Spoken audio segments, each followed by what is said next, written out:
오늘 설교 제목을 성전이 성전되게 하라 이렇게 적어서 따라합시다. 성전이 성전되게 합시다. 제주도에 가면 그 서귀포에 방죽교회라는 교회가 있습니다. 아마 교회 제주도 이제 자유여행 가신 분들은 한 번쯤은 가봤을 교회일 것 같아요. 교회가 정말 예뻐요. 그리고 이제 앞에가 이렇게 연못처럼 되어 있어가지고 그 연못에 교회가 비치는 그 모습이 정말 예쁩니다. 근데 이 교회는 예배당만 예쁜 교회예요. 교회는 예쁘지는 않습니다. 이 교회는 1917년에 신문에 어떻게 났냐면 겨울에 교인들이 차가운 새벽에 밖에서 예배드리는 모습이 이렇게 사진으로 나왔어요. 예배당은 철 쇠사슬로 딱딱 묶어가지고 열쇠가 딱 채워져 있었어요. 이 예배당은 원래 이제 제일교포 한 회사 회장이 돈을 들여서 자기 신앙 고백으로 이렇게 지은 교회예요. 그리고는 재단을 만들었어요. 그리고 담임 목사를 초청했는데 이제 저희 교단에 가입을 했기 때문에 통합 측에 속해져 있는 교회예요. 그러니까 이제 교단에도 속해져 있고 재단법인이라고 해서 방주재단이라는 것을 만들었어요. 관광객들이 이제 알려지고 몰려오기 시작해요. 그러다 보니까 교인들은 한 70명 정도 되는데 주일날 예배드리는 인원은 한 400명에서 500명 정도 돼요. 교회가 이제 헌금도 교회가 넘쳐나오다 보니까 봉사도 하고 재단 쪽에서 자꾸 요구한 것이 많아졌어요. 그래서 교회를 이제 더 예배를 더 늘리기를 바라는 거죠. 관광객들이 많이 오니까.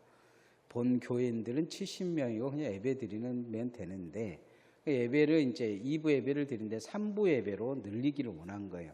또 한 가지는 뭐냐면 주일날 예배당을 예배 드리기 것도 하지만 결혼식장으로 내어달라는 거예요. 교회에서 거부를 했어요. 그랬더니 이 재단에서 담임 목사를 해임시킨 거예요. 그리고 예배당 문을 잠궜어요. 교단에서는 해임시켰지, 재단에서는 해임, 교단 목사잖아요. 교단 목사. 재단에서는 뭐라고 이야기하냐면 담임 목사는 재단이 임명한 직원이니까 해고할 수 있다 이렇게 이야기를 한 거예요. 자기 말 안 듣는 직원은 해고하겠다는 거죠. 교회라고 하는데 교회가 뭔지를 모른 거예요. 그 아버지는 정말로 하나님 앞에 헌신하려고 예배당을 지었는데 아들은 사업을 하고 있는 거였죠. 그리고 점점 교회가 이제 헌금이 많이 나오니까 헌금도 욕심이 난 거예요. 그리고 자기들이 원하는 은행에다 안 넣는다고 지역 은행에다 넣다 보니까 이 문제가 생긴 거죠. 그래서 이제 그 직원들 중에서 은행 직원들도 있고 그러다 보니까 이제 문제가 심각하게 된 거예요. 이득이 누구에게 오는 거냐, 누구에게 가는 거냐, 이 싸움이 일어나기 시작한 거죠. 그러고 나서 이제 신문이 막 난리를 치고 교단이 난리를 치니까 이제 한 발 물러섰어요. 그런데 요 근래에 목사님이 그만뒀어요. 시달리다가 그만뒀어요. 이제 이 교회가 어떻게 갈 것인가는 눈에 보이지 않아도 똑같아요. 왜냐하면 예배당은 교회 건물이 아니에요. 교인들은 얼마 되지도 않아요. 그리고 교회 안에 있는 중직들 중에는 재단에 속한 사람들이 되게 많아요. 이제 교회는 교회가 아니고 돈벌이 수단으로 바뀌기 시작할 거예요. 사람들이 보면 겉으로 보기엔 아름다운 교회라고 다 다니고 있는데 정말 아름다운 교회인가? 교회가 공동체가 아름다운가? 이 사상이 아름다운가? 생각해 봐야 돼요. 우리 교회라는 개념이 되게 강한 교회들이 있어요. 특히 우리 교회라는 교회가 강한 교회들 보면 분쟁이 심해요. 오래 교회 다닌 사람들은 우리 교회라는 생각이 많아요. 그리고 우리가 교회를 지었다. 예배당은 우리 것이다. 뭐 이런 개념이 있어요. 그래서 이제 그런 교회는 새로운 목사님이 오면 반드시 분쟁이 일어나요. 우리 교회인데 이제 목사님은 직원이라는 거죠. 우리 교회에 당신은 직원 역할만 하라. 우리가 시킨 대로 해야 된다는 개념이 되게 강해요. 우리 교단뿐만 아니고 우리 시찰 안에도 지금 3년간 분쟁이 있는 교회가 겉으로는 담임 목사님 문제로 심각한데 목사가 되게 문제가 있어요. 문제가 있는데 제가 보기에는 교인들도 문제가 있어요. 왜냐하면 원래는 그 교회 분쟁의 원인은 교인들이 우리 교회라고 했기 때문이에요. 우리 교회니까 우리가 사택도 지었고 차도 우리가 샀고 예배당도 우리가 지었으니까 목사님은 우리 말 들어야 된다. 말 안 들으면 쫓아내버리겠다. 그러니까 목사가 갑자기 이제 본색이 드러나기 시작한 거죠. 목사도 문제가 있는 거지만 그러나 교회가 뭔지를 모르는 거예요. 교회가 말로만 예수님 거라고 하지만 속으로는 전부 다 그런 생각 갖고 있어요. 내가 지었다. 내 것이다. 내 마음대로 해야 된다. 이러면 교회는 교회가 아니에요. 솔로몬이 그 성전을 지었어요. 성전을 지었는데 짓는 것까지만 잘한 거예요. 그 다음부터는 내가 지은 성전 내 마음대로 하겠다고 이제 나서는 거죠. 이 모습이 나중에 여로보암도 그 북이스라엘 마음대로 지은 여로보암도 울죠. 내가 성전 지으면 되지. 솔로몬처럼 단과 베델에 성전 지어요. 이 솔로몬이 잘못했기 때문에 그대로 뽕받은 거예요. 그리고 자기가 원하는 사람 그냥 마음대로 제사장 그냥 가문 다 했는데 그러고 절기도 다 바꾸고 그냥 막 내인들도 아무나 쓰는 것이죠. 누구에게 배웠느냐? 솔로몬에게 배운 거예요. 솔로몬이 망친 거죠. 망쳤어요. 망쳐가고 있는 상황이에요. 성전은 아름답게 지었는데 믿음은 아름답지 않았어요. 가끔은 보면 신앙생활은 되게 아름답게 포장해서 하는데 믿음은 아주 문제가 있는 사람들이 많아요. 우리가 무엇이 잘못되었느냐? 구별할지 모르는 거예요. 분별을 못하는 거죠. 뭔가 이렇게 흙과 백은 잘 구분하는데 자기의 신앙에서 흙과 백을 구분할지는 몰라요. 다 흙이 백인 줄 알아요. 그러다 보니까 문제가 생긴 거예요. 교회는 세상과 구별된 교회가 돼야 됩니다. 확실히 구별되어져야 돼요. 어떻게 구별되냐? 거룩하게 구별되어져야 합니다. 따라합시다. 거룩하게 구별되어져야 합니다. 거룩이란 낱말은 주님 앞에 가까이 오면 드러나는 것이 거룩이에요. 거룩이라는 것은 그 낱말 그대로 보면 티가 없다는 거예요. 티가 거룩한 거다. 우리가 이제 거룩하다는 것은 주님 앞에 가까이 가면 가까이 갈수록 드러나는 것인데 어떻게 거룩해 줄 수 있냐? 회개하면 거룩해 줄 수 있어요. 인간은 주님 앞에 오면 회개해야 돼요. 회개하면서 생각을 바꾸고 마음을 바꾸고 욕심을 내려놓고 회개해야 돼요. 그렇지 않으면 거룩한 교회가 되지 못하는 거예요. 중세 암브로스라는 주교가 있었어요. 395년 로마 황제 테오데로스 황제가 부활주일날 예배당에 들어오는데 못 들어오게 한 거예요. 앞에 서가지고 너 당신 못 들어옵니다 그랬어요. 병사들이 그 주교의 목에다 칼을 들이댔어요. 그래서 못 들어온다는 거예요. 황제는 주교가 왜 못 들어오게 한지를 안 거예요. 못 들어오게 한 거죠. 당시에 데살로니가 지역에 이 황제가 잘못했다고 반란이 일어나는데 군대를 보내가지고 싹 쓸어 죽여버렸어요. 그리고 불을 질러버리고 재산을 다 압수했어요. 너무 많은 사람이 죽은 거예요. 그 죽여놓고 주님 앞에 예배 드리고 온다 그러니까 못 들어오게 한 거죠. 그러니까 이제 다시 돌아간 거예요. 그 성탄절 날은 들여보내주겠지 하고 성탄절 날 왔는데 또 못 들어오게 한 거죠. 다른 주교들은 막 말리고 난리인데 이 데오스 암브로스가 앞에서 딱 버틴 거예요. 못 들어온다. 그러니까 황제가 그런 얘기예요. 다윗도 죄인이었는데 성전에 가서 예배 드릴 수 있었다. 그러니까 주교가 그런 얘기를 해요. 다윗도 죄인이었지만 다윗은 철저히 회개하고 하나님을 허락해야 성전에 들어올 수 있었다. 다윗이 죄 지은 것만 본받아서 살면 당신은 악인이다. 회개한 것을 본받아야 된다 이야기합니다. 그러자 그 많은 사람들이 구경하러 왔잖아요. 다 구경하고 있어요. 황제가 들어갈 거냐 말 거냐. 그런데 이 데오도르스 황제가 암브로스 주교 앞에 무릎을 꿇습니다. 그리고는 눈물을 흘리면서 회개합니다. 제가 잘못했습니다. 그러자 이 암브로스 주교가 예배당에 데리고 들어가서 같이 예배를 드립니다. 구약의 성전에 들어가기 전 제사장은 철저히 자기를 구분해야 됐어요. 왜냐하면 죽을 수 있거든요. 쉽게 이야기하면 아무렇게나 들어와 가지고 함부로 하나님 앞에 까불면 죽어요. 오늘날을 보면 예배당에 들어와 가지고 싸우기도 하고 뭐 예배 시간에 자기들 마음 안 들으면 집에 가불기도 하고 그 막 내 마음에 안 든다고 소리도 지르고 어떤 교회는 그런다면서요. 우리 편인 이쪽으로 와 하고 이 편 앉고 이제 저 편 앉고 그러면서 예배를 드린다고 하는 교회도 있어요. 그럼 무엇이 문제인지 전혀 모르는 거. 하나님 전혀 두려워하지 않는 거죠. 하나님이 안 들어온 거예요. 솔로몬도 뭔가 하나님이 말씀하셨는데 오해한 것 같아요. 9장 3절 말씀 읽어봅시다. 시작. 여호와께서 그에게 이르시되 내 기도와 내가 내 앞에 간구한 바를 내가 들었은즉 나는 내가 건축한 이 성전을 거룩하게 구별하여 내 이름을 영원히 그곳에 두며 내 눈길과 내 마음이 항상 거기에 있으리니. 하나님이 하나님 앞에 이렇게 이곳에 우리가 성전 지었다고 하나님이 이곳을 우리 봐주겠습니까? 그러니까 솔로몬이 그런 이야기 하나님이 이제 그렇게 이야기하신 거예요. 내 마음과 내 눈이 늘 항상 거기 있을 것이다. 거룩하게 구별하여 이렇게 이야기를 하신 거예요. 거룩하게 구별하여. 하나님이 구별했다는 이 말만 기억을 하는 거지 자신이 구별하여 살아야 된다는 것을 기억하지 못한 거예요. 하나님이 구별한 공간이기 때문에 우리도 구별하여 살아야 된다 이런 생각을 갖지 못한 거죠. 그래서 이 성전에서 많이 죽어가요. 이 성전에서 하나님 앞에 많은 문제가 일어납니다. 이 솔로몬 성전에서 화려함만 있지 신실한 예배가 없는 거예요.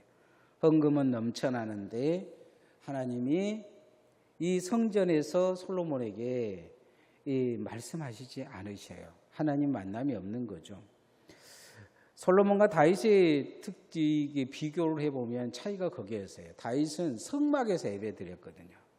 하나님이 늘 그곳에서 그것의 예배를 귀하셨어요. 그래서 성경에는 뭐라고 이야기하고 있냐면 솔로몬의 성전이 회복될 것보다는 다윗의 장막이 회복될 것이다 이렇게 이야기를 하고 있어요. 이 금덩어리보다 그냥 천막에 있을 때 다윗이 예배하는 예배가 훨씬 더 낫다 이렇게 이야기해요.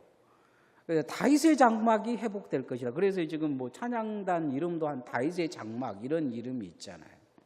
다윗의 장막이 회복될 것이다. 뭐가 중요한 거냐를 모르는 거죠. 그래서 우리가 하나님 앞에 중요한 것은 하나님이 거룩하게 우리를 구별했기 때문에 우리도 거룩하게 살아야 되고 생각과 마음 자체가 거룩해야 됩니다. 교회도 마찬가지죠. 교회가 교회 되어지는 것은 하나님이 인정하실 때 교회가 교회 되어지는 거예요. 이 방죽 교회를 보면서 그 전에는 이제 그 교회 가보면서 이런 예배당 하나 있었으면 좋겠다 이런 생각했는데 그 모습을 딱 보면서 그 생각이 들더라고요. 우리 교회에 저런 교인이 없어서 참 좋다. 그 생각이 들어요. 만약에 그냥 매덕 이렇게 들여서 이렇게 예배당 지어주겠다 하고 이제 내가 예배당 지었으니까 누구는 들어오고 누구는 못 들어오고 그렇게 이야기한다고 얼마나 골치 아프겠어요. 이제 제가 보기에는 그 사람을 내보내기는 그러니까 교회가 이사를 가야죠. 네. 하나님 앞에 우리가 이제 그 정말 중요한 것은 무엇을 구별해야 될지를 정확히 알고 내가 어떻게 거룩하게 하나님 앞에 서야 되는지를 아는 거죠.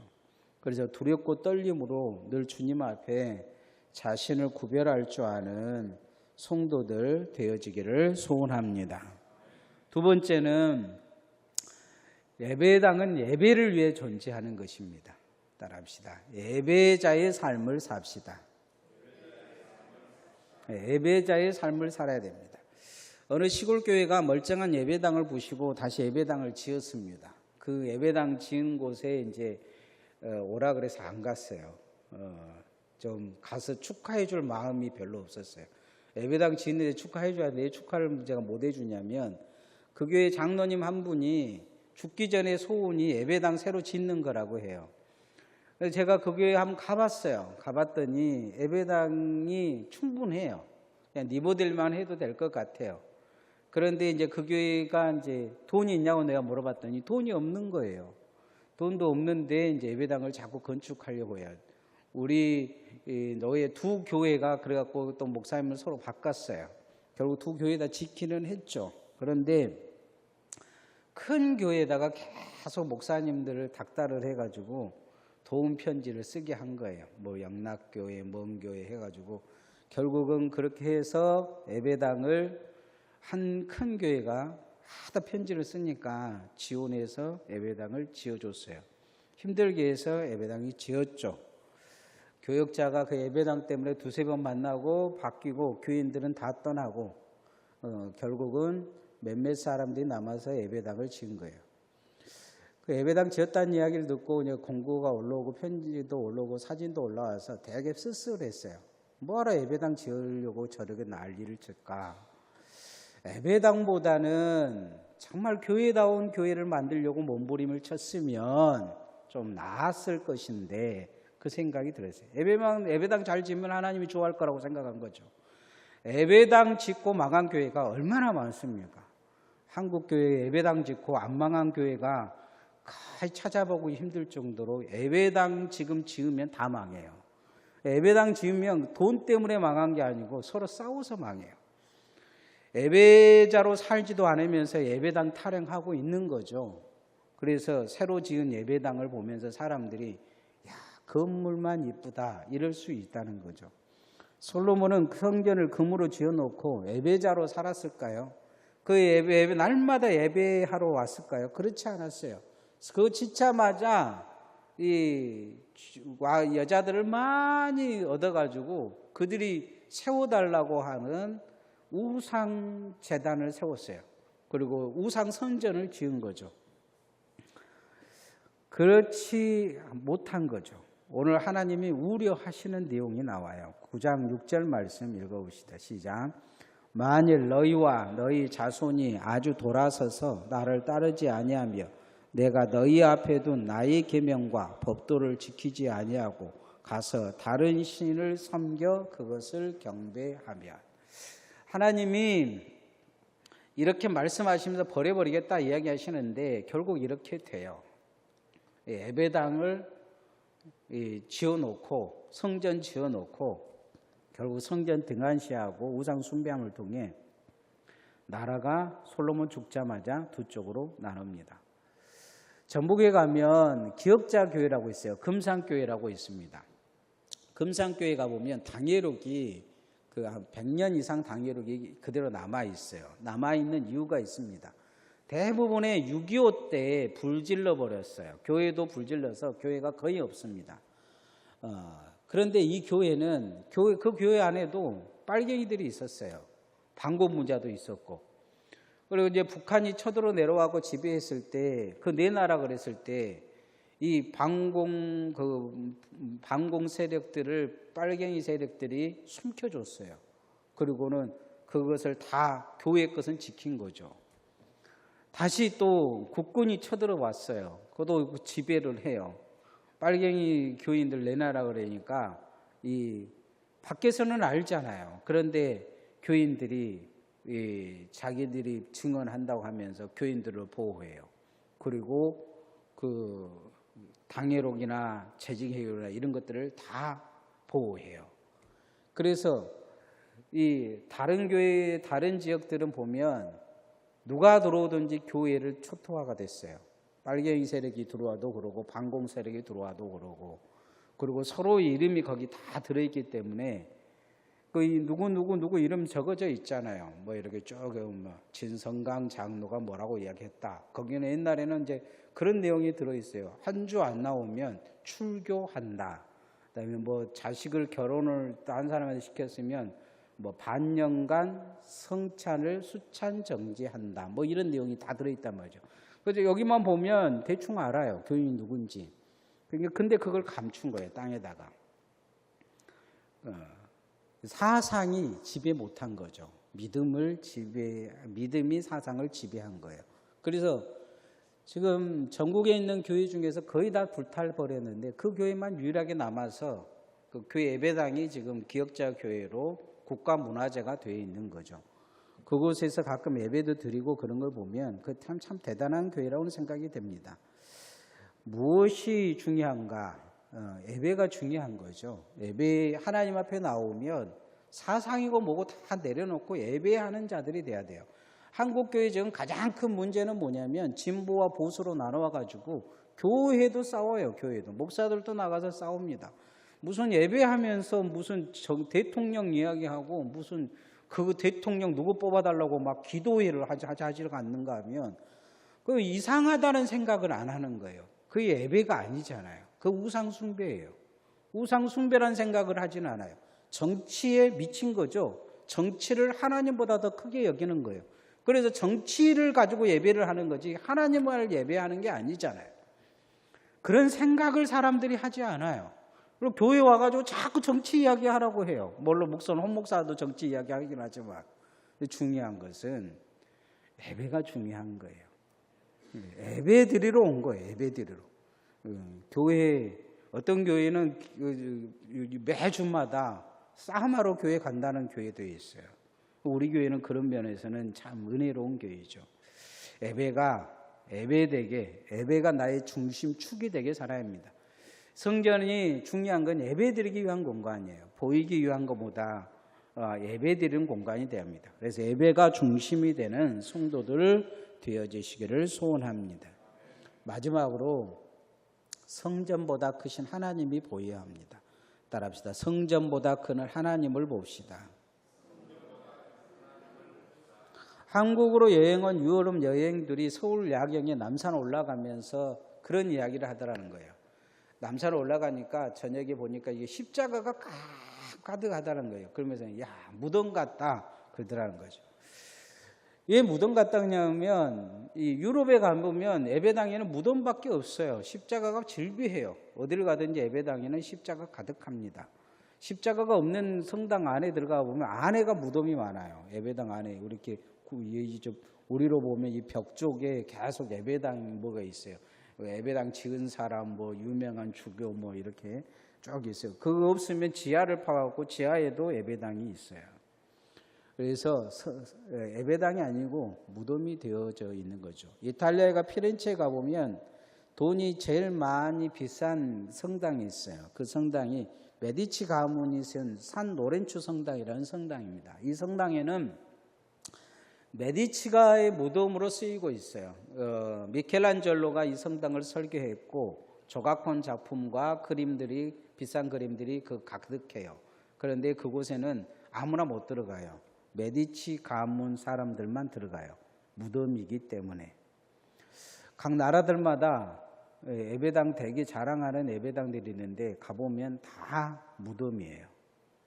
그리고 일부는 성당으로 지금 성당들이 팔리고 술집이 되고 나이트클럽이 되고 이슬람 성전들이 되어가고 있어요. 그래서 미국도 마찬가지예요. 수정교회는 지금 가톨릭에 팔려가지고 문제가 생깁니다. 하나님이 버리시겠다는 말을 하십니다. 9장 7절 말씀 읽어봅시다. 시작. 내가 이스라엘을 내가 그에게 준 땅에서 끊어버릴 것이요 내 이름을 위하여 내가 거룩하게 구별한 이 성전이라도 내 앞에서 던져버리리니 이스라엘은 모든 민족 가운데 속담거리와 이야기거리가 될 것이며 하나님이 버려버리실 것이다 이렇게 말씀하셔요. 두렵죠. 크신 하나님 바라보라는 거죠. 성전 지어놓고 다 됐다 생각하지 말고 하나님 바라보고 살아라 이야기합니다. 하나님은 결국 주전 586년에 이 성전을 버리십니다. 불에 타게 하죠. 그래서 다시 또 스룹바벨의 성전을 세우게도 해주세요. 그러나 주 70년에 하나님이 노마를 통해서 완전히 성전이 불타게 하시고 예수님의 말씀처럼 돌 하나의 돌도 남지 않겠다 해서 완전히 성전을 못 짓게 해버리십니다. 성전을 없애버리신 거죠. 이사야에 보면 그런 말씀이 있어요. 저들을 내 앞에서 들어오지 말게 하라. 제발 내 눈앞에서 치우라는 말이 있어요. 그리고 그들이 드리는 예배가 역겹다, 토할 것 같다는 말씀을 하신 내용이 있어요. 그래도 그들은 알아듣지 못한 거예요. 우리도 우리의 예배를 받으시는 하나님을 바라보기를 소원합니다. 우리의 예배를 받으시는 하나님 바라봐야 돼요. 그렇지 않으면 예배가 도구가 되어서는 안 됩니다. 예배를 도구로 사용해서는 안 돼요. 한국교회가 예배를 도구로 사용하려고 하는 시도를 합니다. 욕심이 생겨요. 왜냐하면 예배를 통해서 많은 것이 이루어지거든요. 예배를 막 뭘 어떻게 하면 헌금이 많이 거치기도 하고 예배를 통해 힘을 모으기도 해요. 그러잖아요. 막 사람들 막 모으면 저기 광화문에서 예배 드리는 이유가 뭡니까? 거기에 모여서 힘을 가르게 예배를 이용해서 힘을 이루는 거죠. 이게 문제인 거죠. 성전보다 크신 하나님을 바라보지 못한 겁니다. 우리도 크신 하나님에 대한 이런 시선이 늘 있어야 됩니다. 시대가 이제 시대인 만큼 예전에는 그런 문제가 없는데 이제 21세기 넘어가면서 문제들이 생겨나기 시작하고 있어요. 큰 예배당마다 이제 빛에 시달려서 지금 부도가 난다는 교회들이 늘어나고 있어요. 안정된 교회들은 이제 예배당을 유지하기가 힘들어가지고 주일 낮 예배, 3부 예배만 큰 예배당을 쓰고 나머지는 다 부속실에서 예배를 드려요. 감당이 안 되는 거죠. 이제 세상과 같이 가다 보다가 이제 뭔가 세상은 발전해 가고 교회는 뒤떨어져 버린 느낌이에요. 망해가고 있는 거죠. 망해가고 있는 거예요. 구별되지 않았기 때문입니다. 우리도 구별되어져야 된다는 생각을 늘 해야 합니다. 생각을 구별하지 않으면 세상에서 하던 생각 교회에 와서 그대로 하고 세상에서 하는 판단 교회에서 그대로 하고 여러분이 회사에서 했다고 교회에서 그대로 갖고 그것도 적용하자고 하고 그러면 교회는 하나님 말씀보다는 회의로 돌아가요. 결정해서 돌아가요. 결국 예배도 이제 결정해서 어떤 교회는 예배를 토요일 날 옮겼다는데 그렇게 결정하면 옮길 수 있어요.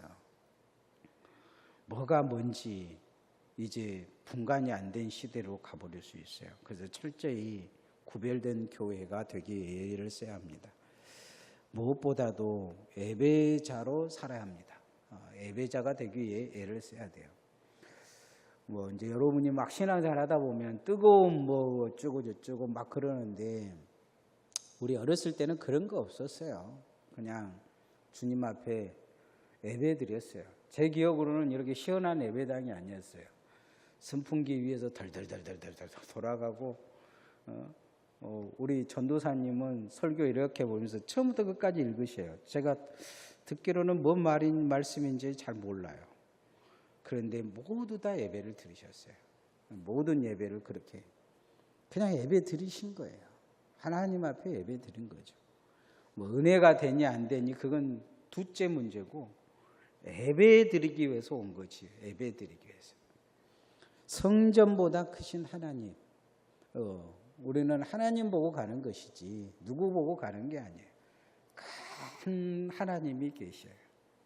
우리가 늘 두렵고 떨림으로 그 하나님 바라보고 예배가 예배되고 성전이 성전되게 살아야 될 줄 믿습니다.